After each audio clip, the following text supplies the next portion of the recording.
प्यारे छात्रों, नमस्कार। लॉकडाउन के कारण आप लोग भी अपने घरों में हैं और जिसके कारण हमारी पढ़ाई काफी हद तक बाधित हो चुकी है। तो राज्य सरकार की ओर से उस पढ़ाई को जारी रखने के लिए हमारे अध्ययन और अध्यापन में कोई व्यवधान न हो इसकी पूर्ति के लिए ऑनलाइन क्लासेज चलाई जा रही हैं। तो इन क्लासेस के माध्यम से अब हम भौतिक विज्ञान का अध्ययन करेंगे। कक्षा 12 का जो भौतिक विज्ञान है, आप जानते हैं कि हमारे विद्यालयों में एनसीईआरटी की भौतिक विज्ञानी की किताब लागू हो चुकी हैं, जो चलती हैं। और भौतिक विज्ञान में एनसीईआरटी की किताब यदि आपके पास नहीं है तो आप अपने जो सीनियर्स हैं, जिन्होंने परीक्षा दे चुके हैं कक्षा 12 की, उनसे आप ले सकते हैं। यदि फिर भी उपलब्ध न हो पा रही हो तो एनसीईआरटी की वेबसाइट पर गूगल पर सर्च करके आप टेक्स्ट बुक डाउनलोड ऑप्शन में जाके एनसीईआरटी की वेबसाइट से भौतिक विज्ञान की किताब आप डाउनलोड कर सकते हैं। जब आप पुस्तक उठाएंगे, उसको खोलेंगे, तो जो पहली यूनिट भौतिक विज्ञान की है वो है वैद्युत स्थैतिकी, इलेक्ट्रोस्टैटिक। वैद्युत स्थैतिकी में जो हमारा पहला अध्याय है, वैद्युत आवेश तथा क्षेत्र, इलेक्ट्रिक चार्ज एंड फील्ड। उस वैद्युत आवेश और क्षेत्र की प्रारंभिक जो शुरुआत है, उसकी जानकारी जो है, उस पर हम आज बातचीत करने वाले हैं। मुझे आशा है कि आपको यह सत्र बहुत उपयोगी लगेगा और आप इससे लाभ प्राप्त करेंगे। प्यारे छात्रों, जैसा कि मैंने बताया, कक्षा 12 भौतिक विज्ञान का जो पहला आपका पाठ है,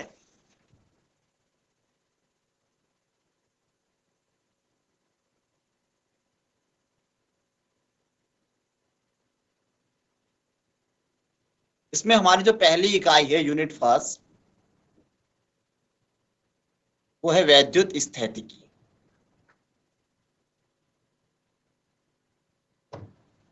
वैद्युत स्थैतिकी क्या है, पहले हम इसको समझेंगे, परिभाषा को, उसके बाद विस्तार से इसकी चर्चा करेंगे।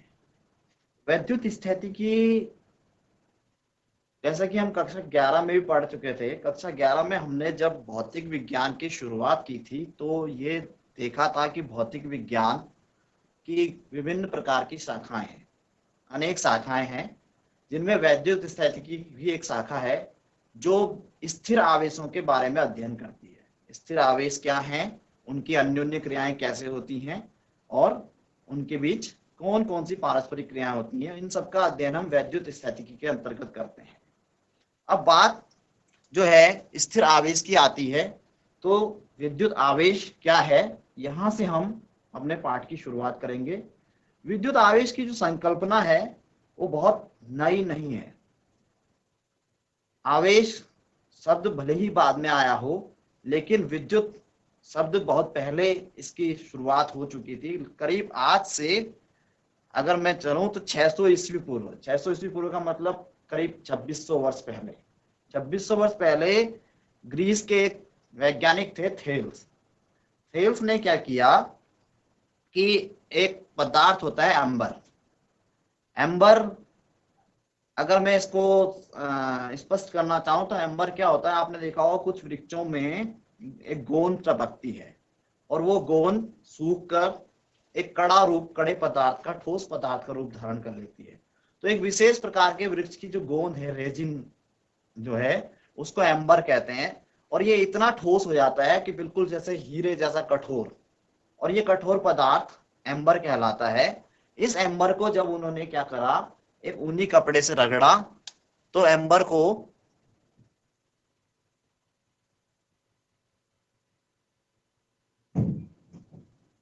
ये ऊनी कपड़ा था, इससे एम्बर की छड़ को रगड़ा, तो उन्होंने ये देखा कि इस एम्बर में एक ऐसा गुण आ गया इसको रगड़ने के कारण कि ये जैसे ही एम्बर की छड़ के पास किसी अन्य पदार्थ को लाए, कुछ कुचालक पदार्थ को, तो उनके बीच में आकर्षण बल लगने लगा। यानी एम्बर और ऊनी कपड़े के घर्षण के कारण, घर्षण का तात्पर्य आप समझते हो, घर्षण माने दो चीजों को रगड़ना, घर्षण के कारण इस एम्बर में एक विशेष प्रकार का गुण आ गया कि वो अन्य पदार्थों को अपनी ओर आकर्षित करने लगा, और उस आकर्षित करने के गुण को ही उन्होंने क्या कहा कि ये क्या हो गया, विद्युतमय हो गया।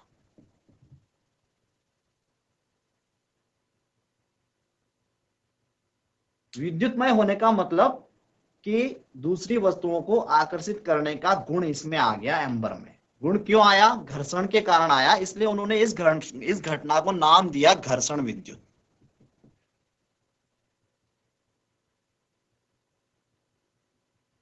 ये घटना आज की नहीं है, 2-2.5 वर्ष पहले की बात मैं कर रहा हूं। घर्षण विद्युत का कॉन्सेप्ट जो है शुरुआत वहां से हो चुकी थी। आप देख रहे हैं एम्बर, एम्बर को ग्रीक भाषा में इलेक्ट्रॉन कहा जाता है, इसीलिए विद्युत को इलेक्ट्रिसिटी शब्द से आज भी जाना जाता है। तो ये रोचक घटना बहुत पहले हुई, लेकिन उसके बाद से आज तक पहुंचते पहुंचते इसने मीलों लंबा सफर तय कर लिया है। अब हम विद्युत के क्षेत्र में बहुत आगे तक बढ़ चुके हैं, लेकिन शुरुआत जो है कहां से होती है? घर्षण विद्युत से होती है। घर्षण विद्युत की उत्पत्ति का कारण क्या हुआ? इन दो चीजों के आपस में रगड़ा जाना। जब एम्बर को रगड़ा गया ऊनी कपड़े से, तो एम्बर में स्वाभाविक रूप से एक ऐसा गुण आ गया। क्यों आया उस पर हम बाद में विचार करेंगे, लेकिन जो ऑब्जर्वेशंस थे, जो प्रेक्षण थे इस छोटे से प्रयोग के, जो कि थेल्स नामक साइंटिस्ट ने किए थे, उन्होंने यही देखा कि एम्बर को जब ऊनी कपड़े के साथ रगड़ा गया तो एम्बर में एक ऐसा गुण आ गया कि ये अन्य वस्तुओं को, कुछ विशेष प्रकार की वस्तुओं को अपनी ओर आकर्षित करने लगा। उन्होंने इसको कहा कि ये विद्युतमय हो गया। विद्युतमय हो गया, जिसको आज की भाषा में क्या कहते हैं कि आवेशित हो गया। ये आवेशित होना यानी इसमें ऐसा गुण आना कि ये अन्य वस्तुओं को अपनी ओर आकर्षित कर रहा था। इसके बाद धीरे धीरे ऐसे प्रयोग होते गए। तो क्या किया कि जैसे कांच की छड़ है,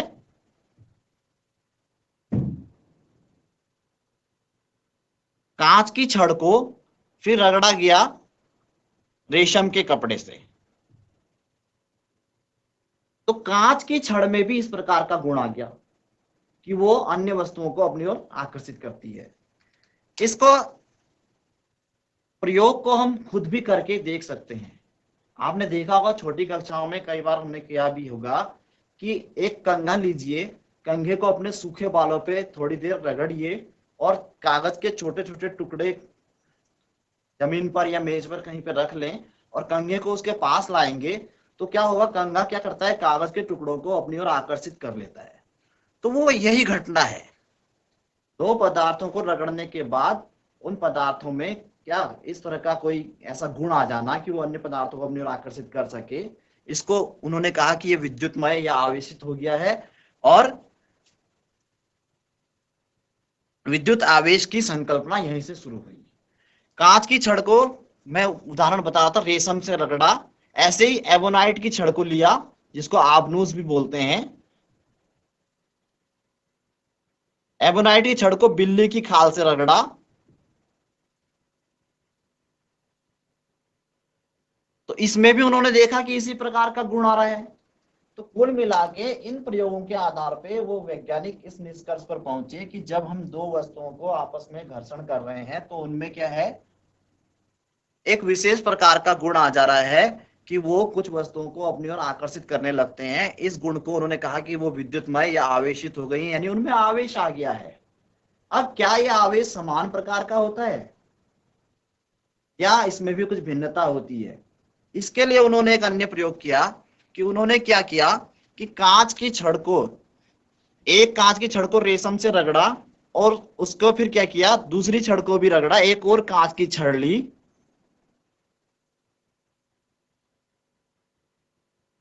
और इन दोनों को रेशम के कपड़े से रगड़ने के बाद एक दूसरे के पास रखा। तो क्या हुआ होगा, उन्होंने ये देखा कि कांच की ये दोनों छड़ें एक दूसरे को क्या करती हैं, प्रतिकर्षित करने लगती है। इनके बीच में प्रतिकर्षण यानी एक दूसरे को धकेलने लगती हैं, प्रतिकर्षण बल इनके बीच में लगने लगता है। ऐसा ही काम उन्होंने फिर क्या किया एबोनाइट की छड़ों को बिल्ली की खाल के साथ रगड़ के देखा, 2 छड़ें ली और समान प्रकार की छड़ें ले ली, एबोनाइट की दूसरी छड़ ली, उनको रगड़ के देखा तो उनके बीच में भी उन्होंने फिर देखा कि इनके बीच में भी ये एक दूसरे को क्या करती हैं, धकेलने लगती हैं, यानी प्रतिकर्षित करने लगती हैं, इनके बीच में भी प्रतिकर्षण बल लगने लगा। तो उनको लगा कि ये जो है, इसका मतलब समान प्रकार की छड़ें एक ही प्रकार के पदार्थ से रगड़ने के बाद जब एक दूसरे के समीप लाई जा रही हैं तो ये एक दूसरे को क्या कर रही हैं, दूर धकेल रही हैं। दूर धकेलना माने प्रतिकर्षण बल लगना, प्रतिकर्षण बल लग रहा है इनके बीच में। तो इसका मतलब इन पे जो है, जो विद्युतमय प्रकृति है या आवेश की प्रकृति है, वो एक जैसी है, और एक जैसी प्रकृति का आवेश एक दूसरे को क्या करता है, प्रतिकर्षित करता है। तो यहां से वो तथ्य निकल के आया कि अगर समान प्रकृति के आवेश होते हैं तो वो क्या करते हैं, एक दूसरे को प्रतिकर्षित करते हैं। तो उन्हें लगा कि जो एक जैसे आवेश हैं उनको समीप लाएंगे तो एक दूसरे को क्या करेंगे, प्रतिकर्षित करेंगे। लेकिन इसके बाद एक और रोचक प्रयोग हुआ, जब क्या किया गया कि इसमें से कांच की छड़ को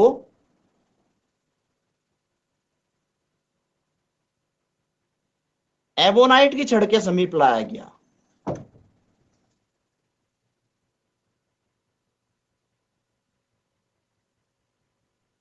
तो इन्होंने एक दूसरे को प्रतिकर्षित नहीं किया, बल्कि एक दूसरे को आकर्षित किया। इनके बीच में जो बल लगा वो आकर्षण बल लगा।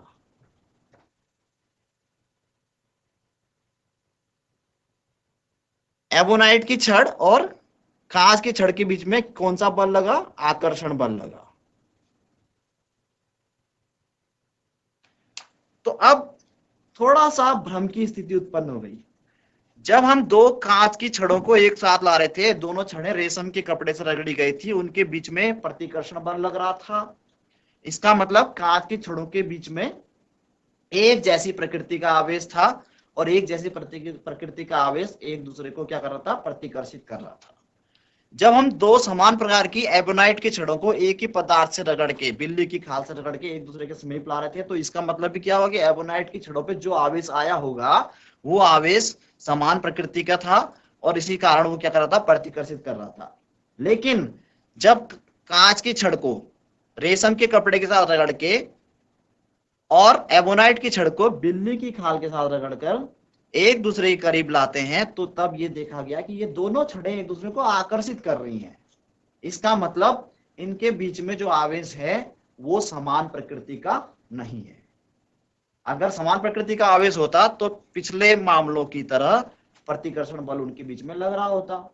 तो इस तथ्य से ये बात निकल के आई कि आवेश समान प्रकृति के नहीं होते हैं, 2 प्रकार के आवेश विद्यमान होते हैं। क्योंकि जैसे इसमें देखा गया कि कांच की छड़ पे अलग प्रकार का होगा, एबोनाइट की छड़ पे अलग प्रकार का होगा। तो विपरीत प्रकार के आवेश इनको कहा गया, और ये विपरीत प्रकार के आवेश जब भी एक दूसरे के समीप लाए जाते हैं तो इनके बीच में जो बल लगता है उस बल को कहा गया आकर्षण बल। अब हम आवेश की संकल्पना को इस प्रकार से समझ सकते हैं कि आवेश उत्पन्न क्यों हुआ, यहां पर 2 वस्तुओं के घर्षण के कारण उनके बीच में आवेश उत्पन्न हुआ। क्यों हुआ होगा उस पर हम अभी विचार करेंगे।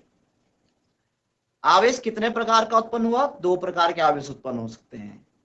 अगर वो आवेश समान प्रकार के हैं तो एक दूसरे को क्या करेंगे, प्रतिकर्षित करेंगे, उनके बीच में प्रतिकर्षण बल लगेगा।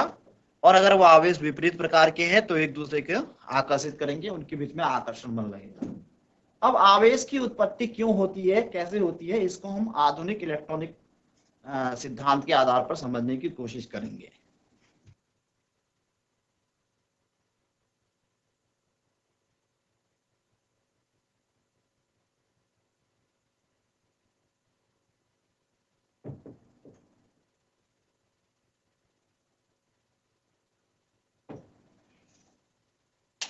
पिछली कक्षा में हम परमाणु की या पदार्थ की संरचना के बारे में विस्तृत रूप से पढ़ चुके हैं कि पदार्थ का जो सूक्ष्मतम कण होता है जिसको हम परमाणु कहते हैं, परमाणु 3 प्रकार के मूल कणों से मिलकर बना होता है, जो होते हैं कौन कौन से, इलेक्ट्रॉन,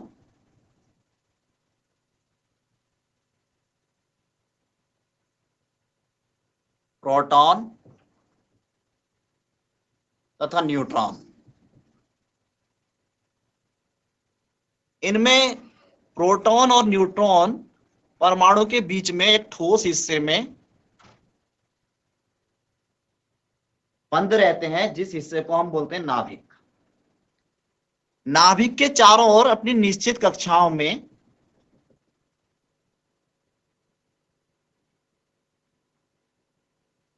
इलेक्ट्रॉन चक्कर लगा रहे होते हैं।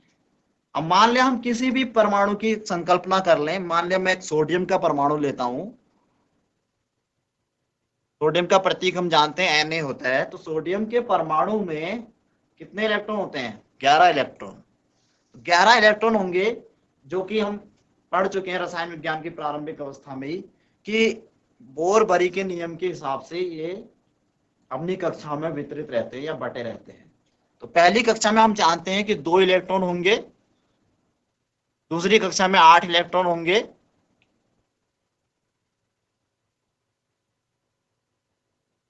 और तीसरी कक्षा में बचा हुआ 1 इलेक्ट्रॉन चक्कर लगा रहा होगा। इसके इलेक्ट्रॉनिक विन्यास को अगर हम लिखें तो पहली कक्षा में 2, दूसरी में 8 और तीसरी में 1। अगर हम सभी कणों की इसकी संख्या को लिखेंगे तो क्या लिख सकते हैं? इसमें 11 इलेक्ट्रॉन होंगे, और हम जानते हैं कि जितने इलेक्ट्रॉन होते हैं उतने ही प्रोटॉन भी होते हैं। किसी भी परमाणु में तो 11 प्रोटॉन होंगे, और इसका परमाणु क्रमांक सोडियम का 23 होता है, इसलिए 23 और 11 का जो अंतर होगा वो इतने न्यूट्रॉनों की संख्या को प्रदर्शित करता है। तो इसमें 12 न्यूट्रॉन होंगे। यहां पर यह भी हमें पता है कि इलेक्ट्रॉन को हम एक ऋणावेश मानते हैं, ऋणावेश की एक इकाई मानते हैं, और प्रोटॉन को धनावेश की इकाई मानते हैं। ऐसा हम पिछली कक्षाओं में जानकारी प्राप्त कर चुके हैं। अगर हम सोडियम के परमाणु की बात करें तो इस अवस्था में जब परमाणु अपनी सामान्य अवस्था में इलेक्ट्रॉन कितने हैं? इसमें 11 हैं, प्रोटॉन भी 11 है, यानी 11 इकाई इस पे धनावेश है और 11 इकाई इस पे ऋणावेश है। तो कुल आवेश कितना होगा इस पे?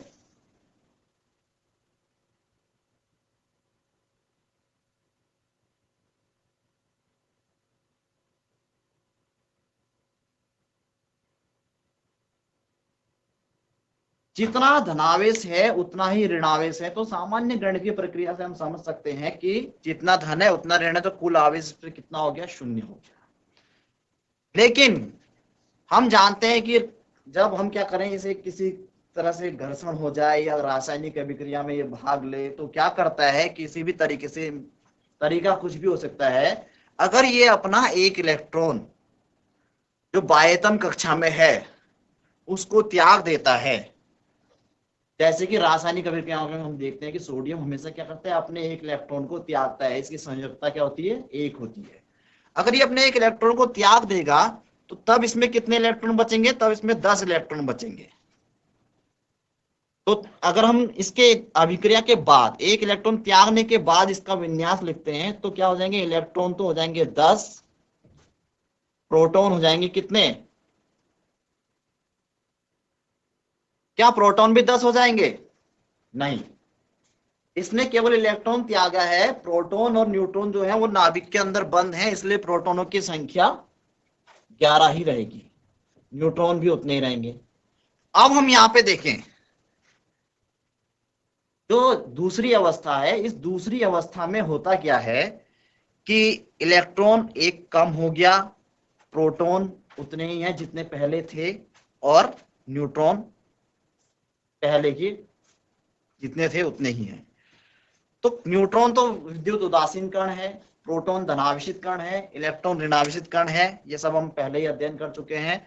1 इकाई आवेश प्रोटॉन पर होता है, वो धनावेश होता है। 1 इकाई आवेश न्यूट्रॉन इलेक्ट्रॉन पर होता है, वो ऋणावेश होता है। तो अब हम यहाँ इसके कुल आवेश की अगर गणना करते हैं तो कुल आवेश क्या होगा? यहां पर धनावेश तो हो गया कितना? 11 प्रोटॉनों के बराबर, और प्लस ऋणावेश हो गया इसमें 10। इसको हम देखेंगे तो 11 - 10 यानी 1, एक इकाई जो है इस पे धनावेश बचता है।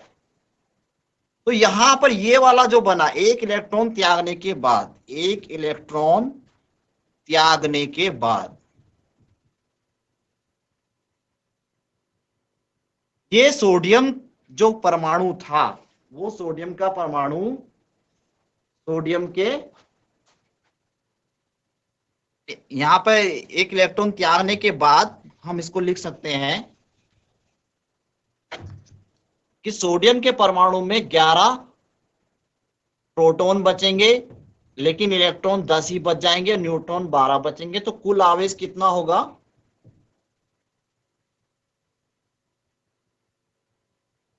11 धनावेश और 10 ऋणावेश, यानी 1 धनावेश, 1 इकाई धनावेश।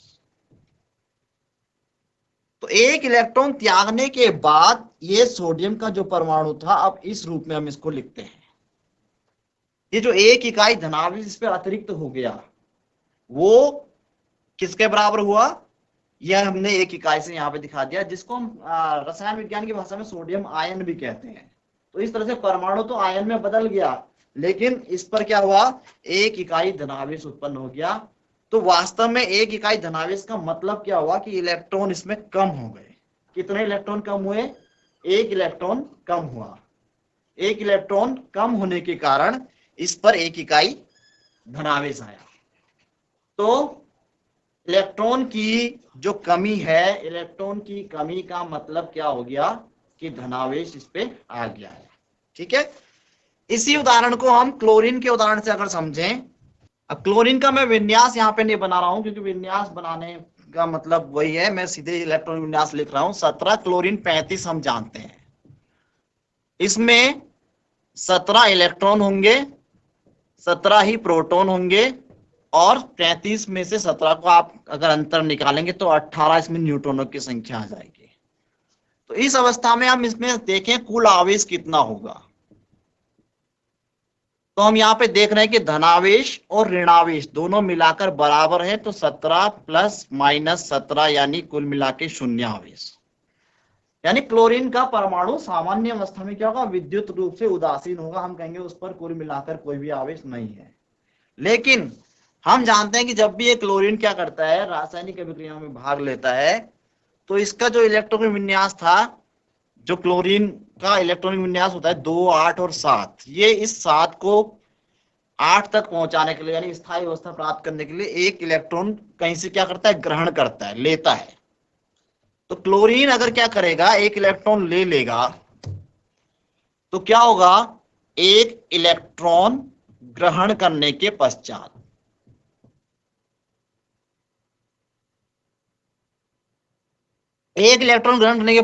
अगर हम इसके फिर से विन्यास की बात करें कि कितने कण किस प्रकार के इसके अंदर उपस्थित हो जाएंगे, तो इलेक्ट्रॉन तो पहले 17 थे, एक इलेक्ट्रॉन और इसने ले लिया, तो कितने हो गए? 18 इलेक्ट्रॉन।